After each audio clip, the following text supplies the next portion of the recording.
Jesus, it would be okay, but like it should take like a step away from the fact that it's still drill.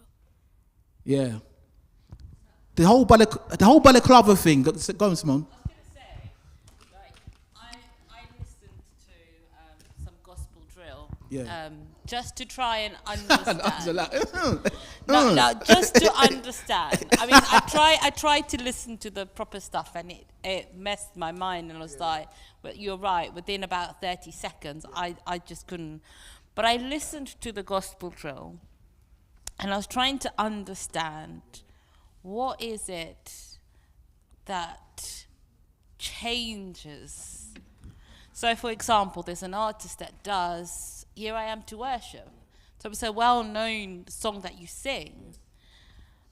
But it's more about the beat in the song than the lyrics.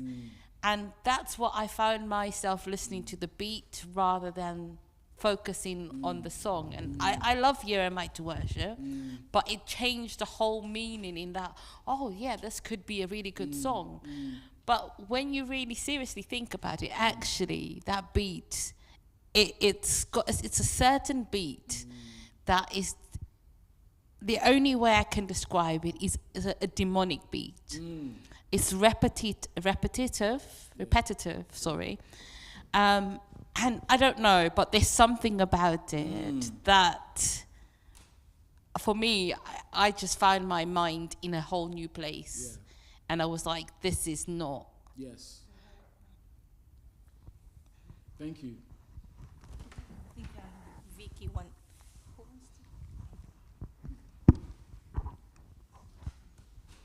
I think when we look at music, I think sometimes we use it as like an excuse for violent behavior. Because sometimes we look at, like, let's say psychopaths, they seem to lead like the perfect life. They won't listen to all that sort of thing. But they're going around killing people and we don't even know, because we're too focused on things like drill to look at like other music genres that we might leave apart. Like, I don't know, we could have people listening to classical music and still killing people. Darren, I think this thing is the... Yeah, hold on. Is it on? Yeah. Oh. Okay. Someone Yeah. says that. Go on. I think you see more examples of that, as you see that, like, some people that listen to drill, that actually they're really polite and they're mild-mannered and they're just normal people, but it's because it's in their environment and they just listen to it and they might like it for the beat. And I think that if you say Christian drill is, when you listen to it, it's not so much about the words, it's about the beat. I think, I'm not defending drill, I don't really like it that much, but I think that most drill is more like the beat than the lyrics. And I think if you look at people like Ben Carson, he grew up on his life listening to classical music, and he carried a knife and he did try to stab someone. And I think so sometimes in some situations you've got to look at it as like a person-to-person basis rather than the music they listen to. Let me ask parents, as someone that works with social workers, teachers, the questions often asked, Paul, what are the warning signs that my son or daughter may be going down a bad path? And there's various things that I would share that I've shared on this slide. Now, I remember visiting a family and the mum was worried about her son. She then said to me, my son keeps coming home late and he's wearing clothes or items that she hasn't bought for him. And he was there with a smile. And I'm one of those professionals that I just keep it real. I'm like, he's probably involved in selling drugs. When I said this, the mum was shaking her head, but he was smiling. He was smiling. He didn't argue with me. And he was selling drugs. Coming home late, wearing expensive clothes. As parents, I believe it's very, very important that we look at some of the warning signs that our children may be displaying to help us understand what support that we then need to do or follow up. And I say this because there was a situation in Hackney many years ago where the police were doing some surveillance in a specific area, and they saw a boy aged 10 with his school bag. When the boy saw the police, he threw his school bag into a garden. The police then went to the garden and opened the bag. What did they find in that bag, do you think, girls? No, guns. This is someone in year 7, right? Year 7, I'm talking about. Guns. Not pens, not paper, not his homework.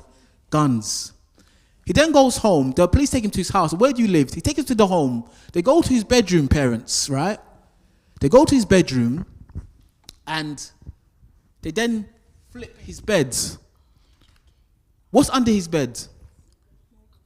Boys, more guns. So what happened? The gang members used these guns to shoot someone. That person got killed. And they told this year 7 boy to hold the guns for us. Because what happened? He got arrested and I believe it's 10 years. He got 10 years. 10 years for holding these guns. And when I saw the picture of these guns, it was absolutely like you think they're going to fight a war. The level of weapons that we'll find was absolutely crazy. But the question I want to ask parents that, how does a young man come home every day and somehow place these guns under his bed? My question is, where was the supervision? Did you check your child's room? And often enough, I get parents, some people say, well, my child won't let me into his room. But who's paying the mortgage? Who's paying the rent? No, you have to go when they're at school. And so I didn't understand this. But it made me question, what is going on in that house? That this young boy was able to hide guns under his bed. Probably the parents are so busy working. And so as parents, we have to make our inquiry. When your son comes home from school, do you ask him, how's your school day? Do you get involved in their lives? Because often enough, I would go to a church and then a parent would pull me aside after this program and say, Paul, my son's involved in this lifestyle. What do I do? What do I do? You have a... Can I just say, because working in a hospital as well, so we adults are talking. I think one of the things as well, I'm not sure we're gonna, no, probably not, is the games.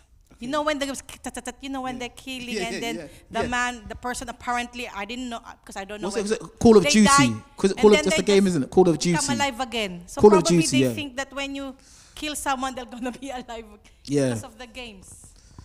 No, absolutely. The games are very dangerous. Parents, do you know the game Call of Duty? Do you know this game? It's very, very violent. I played it once 5 years ago, and within 10 minutes I was addicted. That's how bad it was, and I'm an adult. The level of violence and the addiction. Some people play it all night. Children play it all night in their rooms. For parents, I'm going to ask this question. How do we then safeguard our children to not go down that path? These young people here. How do we safeguard as a church, as parents, corporate church, families, cousins, uncles, aunties? How do we safeguard our children to not go down that path? If you can give me some solutions that we must do to safeguard our children. A solution. Anybody? Asking. No, the parents. Oh. This is, around safeguarding. How do we... For me, in my experience, if you go to my house, you can't find PSP or any station. Okay.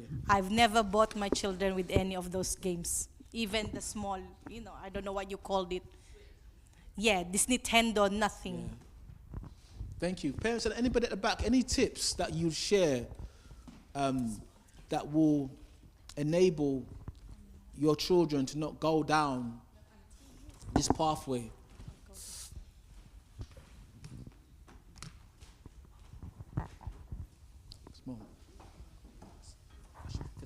I think that it's really important to communicate with your kids, Yeah, and I think that sometimes it's quite difficult to do that because they don't want to talk. Yes, yes. They're moody.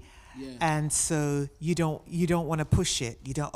They'll get angry or whatever. But sometimes you have to push it, and you have to fight hard to communicate with your children. You can't just start, of course, when they're teenagers. It's something that you've had to try and establish throughout their life, so that you can have a relationship. Because relationships change when kids become teenagers and they find other things that they want to do. But I think it's really important to do that.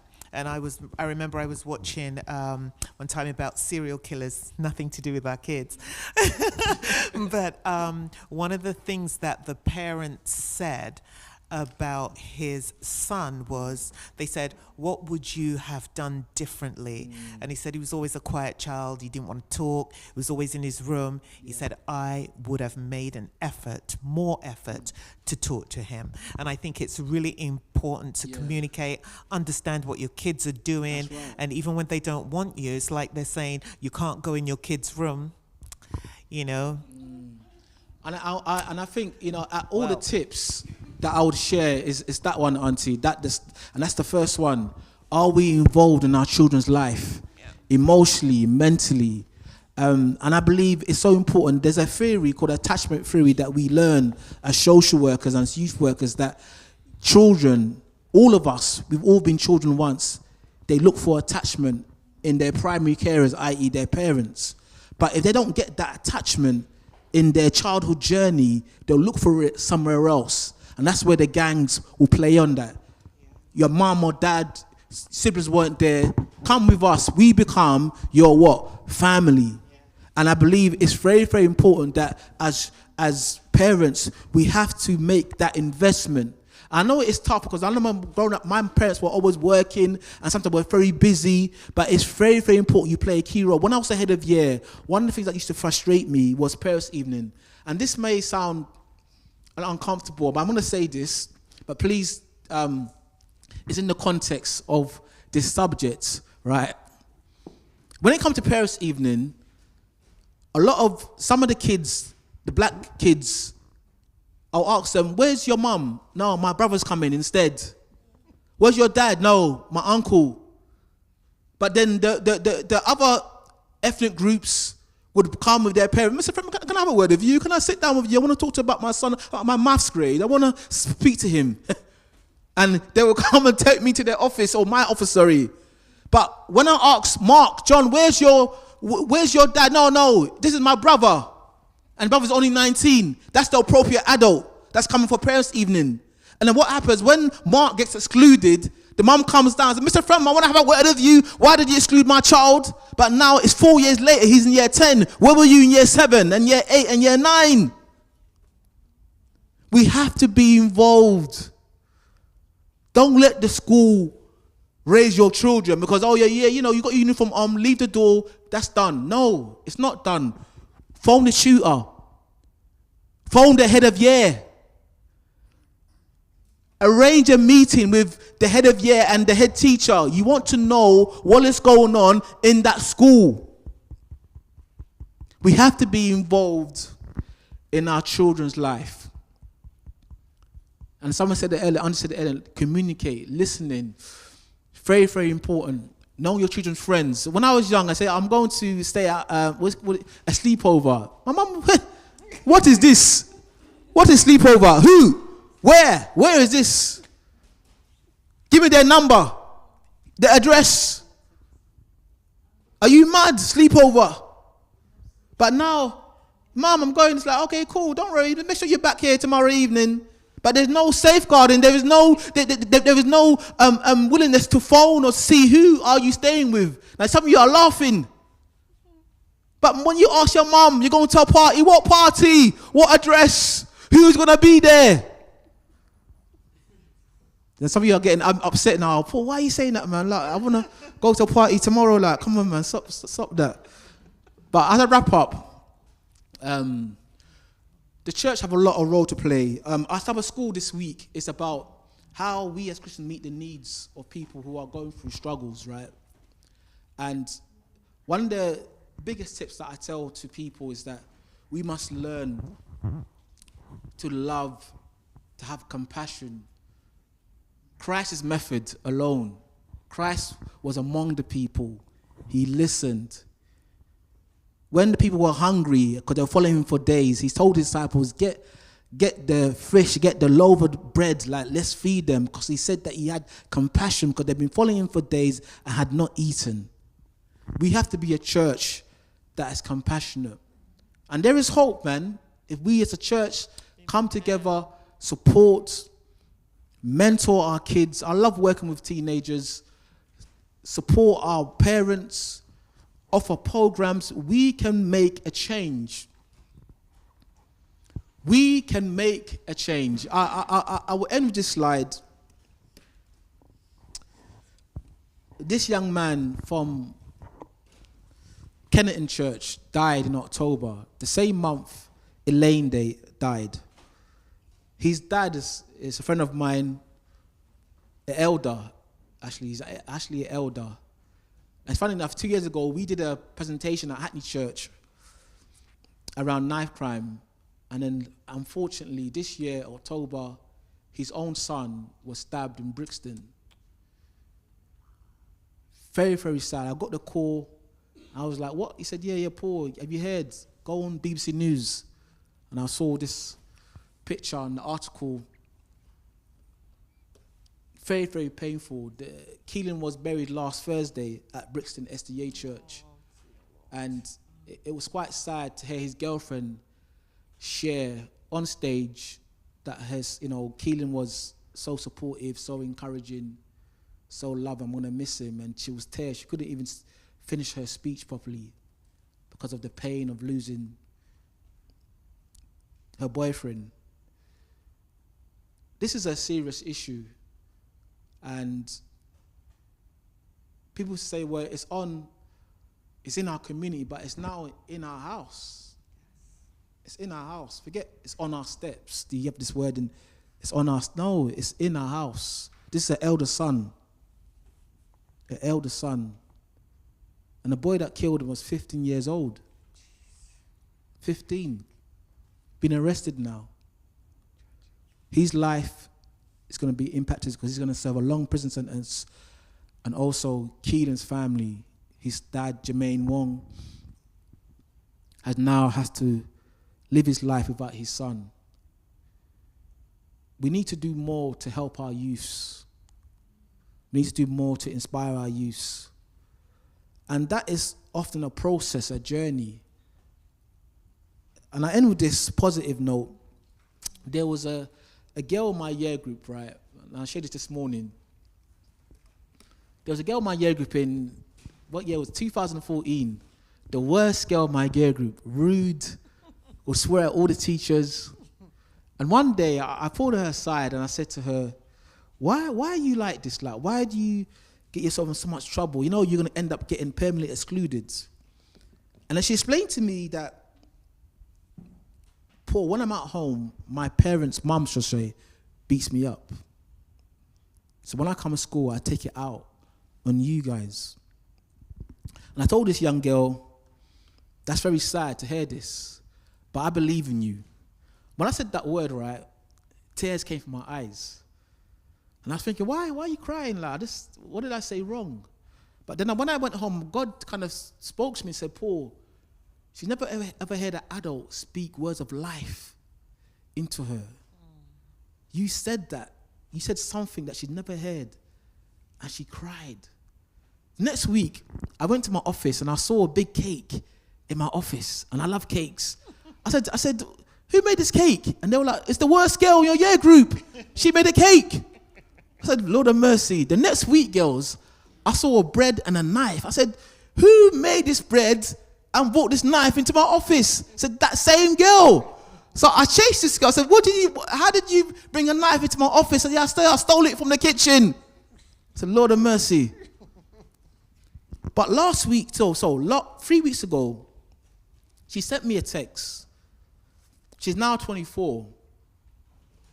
And she said this, Sir, I just wanted to say I started uni. And it's all because of you. I honestly felt so hopeless growing up as a young adult and mother.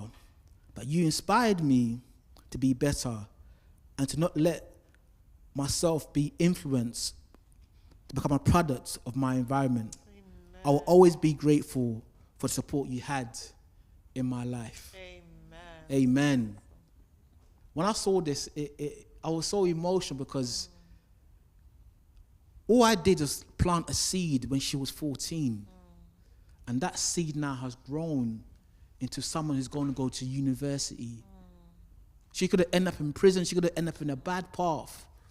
But she's doing well. And I believe that when we invest in our youths, when we show them love, compassion, mercy, like Christ did, they can have a bright future. Amen. And it's my prayer that we continue to do that with our youths in this church, so we can build a legacy in this church, that this church is a place where I feel loved, where I feel belonged. Because when you die, no one's going to remember your assets and your cars and your money. How did you treat me when I was on earth? When my dad died of cancer and we had the funeral, no one spoke about the houses that he built. They only spoke about how he treated his community. And that's been my thing now, my legacy, that when I meet young people, when I meet adults, when I meet people at work, I want to make sure I leave that impact. That when I die, that's going to be the same memory like my dad had on his friends. Amen. May God be praised. Amen. Amen.